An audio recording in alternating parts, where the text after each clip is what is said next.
So, sakto na yun na si Grabe ako. Ayan. Ikan nyo ni judges. Ako kapitan.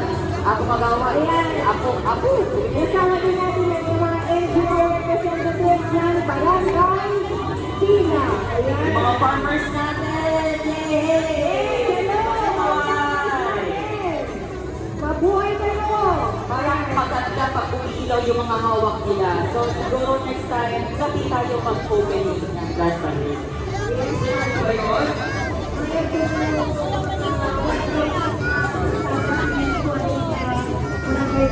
And syempre, kasama yung mga city representatives ng Barangay 57 bilang mag-ingay! Ayan, kawin-kawin naman po dyan. Napakaganda ng props ninyo. Sobrang na-appreciate po namin ang product po ng Barangay 57 bilang hindi ba magkakaila. Mais na po talaga. Ayan. Thank you so much. Mga students din ako nakikinig. Maraming salamat naman kay 57 Mila. Of course, ako, sumungsong pa ito yan. Ikat na naman ito na para susubat.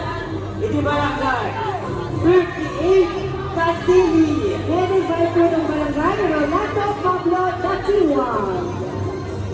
Siyempre, kasama na po kami na dito Barangay Councils na ako. Ayun na hindi ako pagkawat kayo.